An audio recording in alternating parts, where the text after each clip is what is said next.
Here are some accounts that I use to save my money in. 1. High yield savings account, earning about 3.3%. That's my everyday savings account. Number 2, I use I-Series bonds right now since the interest rate is 6.8%.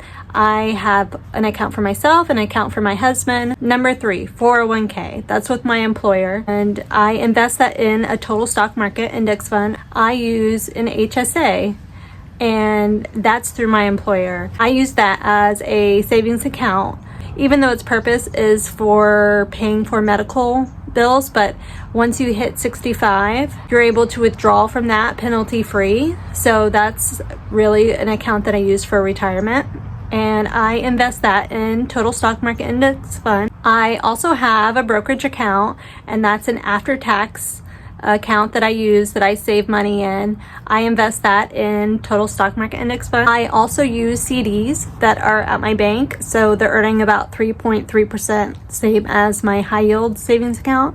I use those accounts for my kids, so whatever kind of like birthday, Christmas money or whatever they get, I put that into their account and saving it for college fund or something, opportunity for them when they are older. I use a traditional IRA and a Roth IRA, so I use them depending on my income bracket and which one will give me a better tax break. Now, I contribute to that yearly, and I invest that in a total stock market index fund. I also have rental properties.